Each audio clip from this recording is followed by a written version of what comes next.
Standard versus mini implants. Yeah, that's an easy one. So it depends on the application, really. So mini implants, they have their role. Probably best used for supporting dentures for people that don't have enough bone. But those dentures really have to be removable.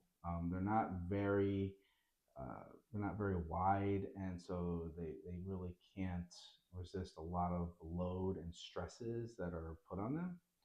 So I would say that if you're using it for a single tooth or you're using it for full arch, something that's fixed in place that you want to chew with, basically dentures that don't come in and out, then you need to use standard implants for that. And they're not only are they more robust and stronger just due to their size, but they also have uh, standard implants have an internal connection. So if you think about it, like a mini implant, it's too small to actually accept a screw into it.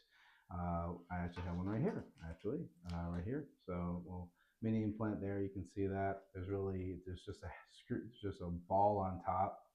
So anything you put on there really can't doesn't have any rotational stability. Just it'll spin all around, and anytime you have that kind of spinning around or movement around a on an implant and a prosthetic, you're going to invite bacteria into that area, and then the whole system's going to kind of break down over time.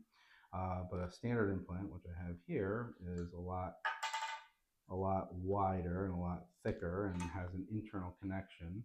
And this is just the carrier that comes out. But this part of it screws into the implant there. You can see that.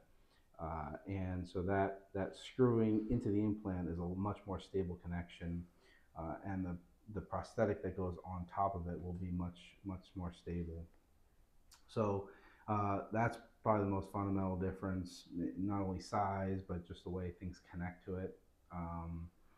And over time, these actually break down. So that's it's not a great bet for longevity. If you just need to get through something quickly, or you need something temporarily, they work okay. Or if you just want to stabilize a denture because you just don't have enough bone to place something larger like this, then that can be an acceptable solution. But if you can go with something a little bit more robust that's going to last longer, then standard implant is definitely the way to go.